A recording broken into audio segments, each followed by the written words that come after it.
Well, we have gotten upon us is the 4th of July this upcoming week, and it's going to be kind of a busy week, especially early on in, Monday, Tuesday, probably not going to be that bad, but as you get toward the weekend with the 4th of July, and hope everybody has a great and safe 4th. But one thing that everybody needs to keep in mind with the extra traffic that's going to be on the water, a little grace and patience is going to be something that you would need to do and have. There are probably going to be multiple locations that you have fished in the past that you may want to get to again, and there might be somebody sitting on it. So make sure that you have at least 3 or 4 different locations just to help yourself out with that.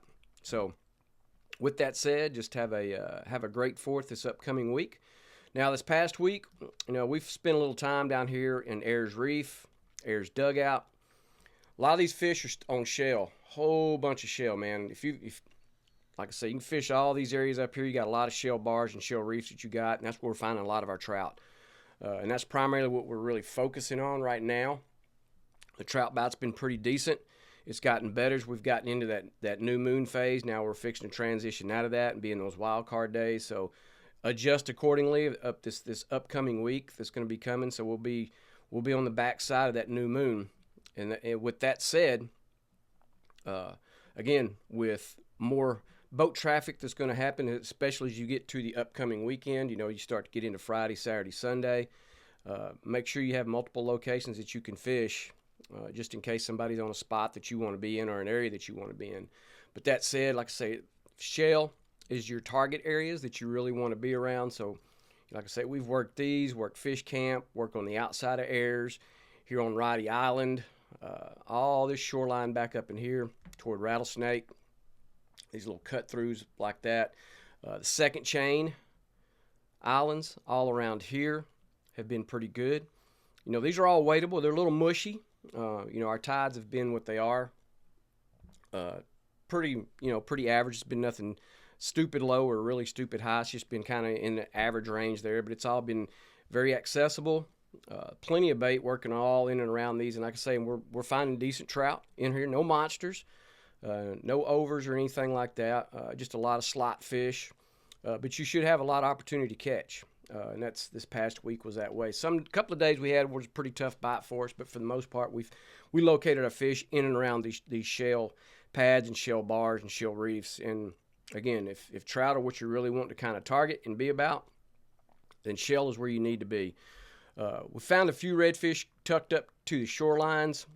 We worked down here toward these little islands that are in and around here. We've got all the barriers around that. Now, some of this on the backside, that's pretty mushy, so you kind of have to be careful with that if you're going to get out and wade that. And then out here on False Live Oak, the rocks, they're on the inside and the outside of that. So we waded around some of those areas in there and kind of fished that and found some fish tucked up against those rock areas. Did not fish the outside of those, but I would imagine with the fish being in there, in and around that type of structure, like I say, the shell, the rocks are another great location for that kind of thing. And then, starting to get out here in San Antonio Bay and starting to work all the reefs that are out in San Antonio Bay. You got Chickenfoot that's out there just off the ICW.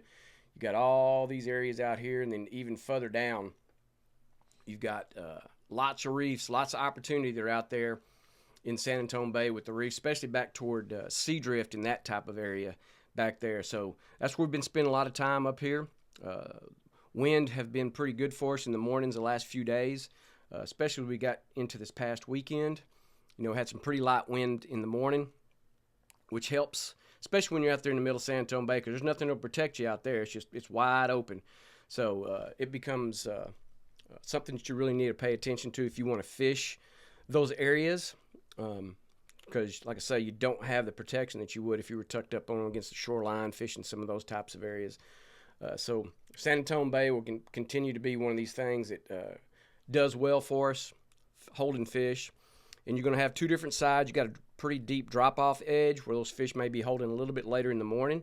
Earlier in the morning, you get on the tapered side of it where you get some pretty decent opportunities at some fish in there. Like I say, that's primarily what we've been focused on is trout. Primary baits we've been throwing with the down south were the we used a lot of burner shad and the original size through the mirror lure Little Johns. We had some pretty clean water, so we kind of stuck to more of our translucent stuff. The kitchen sink, golden red glitter did really well for us as well. The translucence in the white ice did pretty good. Bone did pretty good. The knock and tail knock and tail in the heavy metal and greenback both did pretty well. Those flavors did all right. Another bait that's done pretty good for us has been the Double D, especially in that new moon phase. We had some good opportunities with that, and it did pretty well for us as well. Through some of the Pav lures and just multiple different flavors that they have, Coastal Brew as well, in the 5 and 6 inch baits, did pretty well. Working 16th ounce jig head, just working off those edges nice and slow, just super ambitious to eat. Slow stuff down. That's where your paddle tails really kind of came in, because you could really kind of slow roll those a little bit and just kind of be a slow presentation, and we got some good reaction with that. But that said, those were the areas that we did. We really focused on the majors and the minors in and around those time frames, and that's when we caught our fish mostly. Caught some in between those transition time frames, but these are the areas, if you're going to fish up in this particular location this upcoming week, these are the areas that I would target a lot of and spend a lot of time in and around those reefs. Once again, the same thing, man. All out here in Aransas Bay, you got what's left, the long reef that's out here, Dead Man's and all that cuts through the ICW. All these little reefs are out here now. Some of these are not, they don't show anymore if you fish these areas out here. So if you got, depending on what type of GPS system that you have, these reefs will show up on your GPS so you can fish these. Lots of great opportunity out here on these areas like this. Kind of what we've done this past week is we kind of reef hopped. Some of these reefs were not holding fish, even though they had some bait on. We scratched one out here or there, but it wasn't what it should be. All these different reefs you have access to, they're all out here. Spalding Reef, Jaybird Reef, all these areas around this. You've got all that, this big area. This is the majority of the reef that's up here in this part of Aransas Bay here, right here off of the Mott. And just kind of, work it and just see what you got. And then if you feel like you're just not catching them at the clip on what you think you should, move to a different one. Now, the ones that are a little bit further out, away from Long Reef, they're out there in just a tad bit deeper water. You can fish those from the boat and drift over them. That's kind of what we did, because some of those were, they were in 3 to 5 foot of water.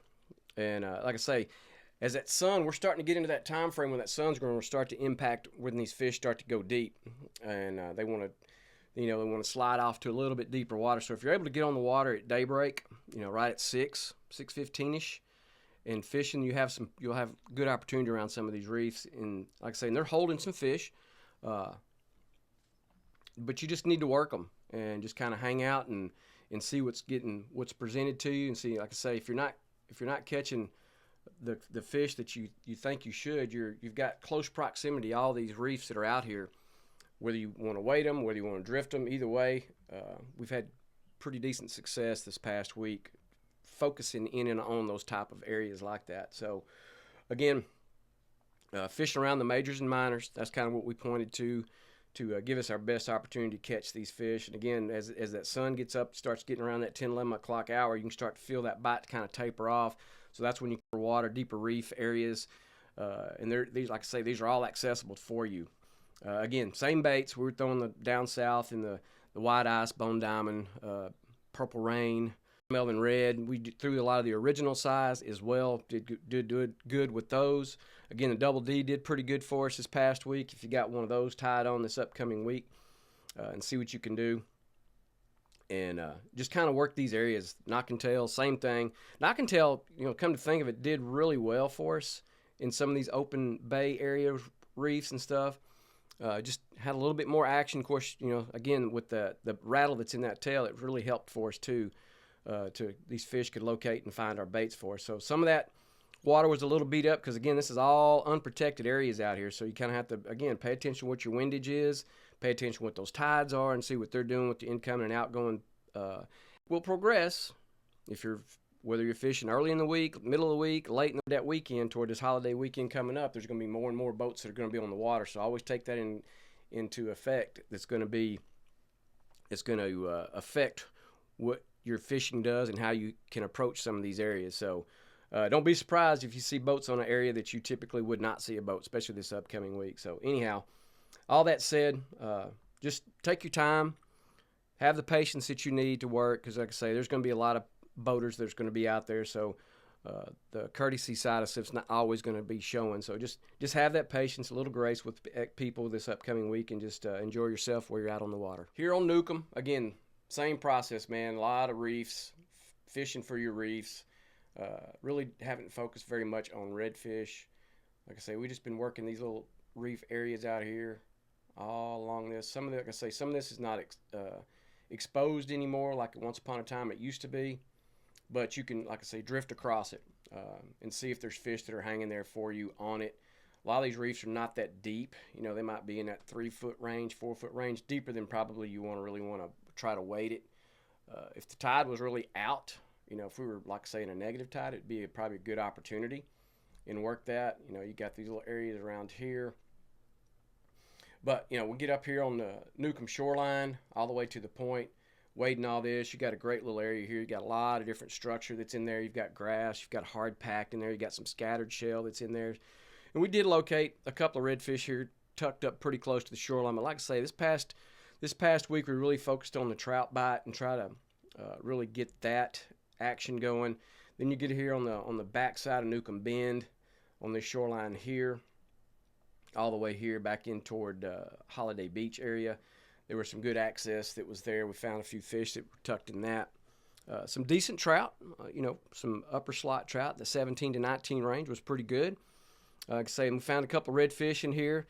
Nothing with any great size that was in there. I think the few redfish that we did catch, they were in that 18 to 21 range. And not a lot of those bites. And that was another thing, too, this past week is our opportunities were not a lot as far as our bite goes, but when those bite frames did come, that's when the majority of our fish were caught. One thing to take that we kind of noticed too as this past week progressed was that if you missed those opportunities to catch the fish when you had them, you didn't get many more after that. So it was just kind of it was a decent bite, but it was kind of funky at the same time. So that said, like I say, you just take your time. Be patient with this.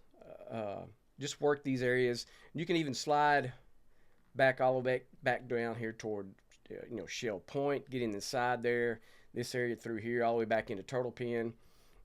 We fished, I think one day we fished this little flat here going back into Copano Creek, that little drop edge that's back into this. Found some fish tucked into that. Just another area for you to be opened up, and you got this nice hard pack that's out here as well. Just working all that. And again, these are all predicated on what your wind is doing, especially on this side of the shoreline, because it can get really blown out fast.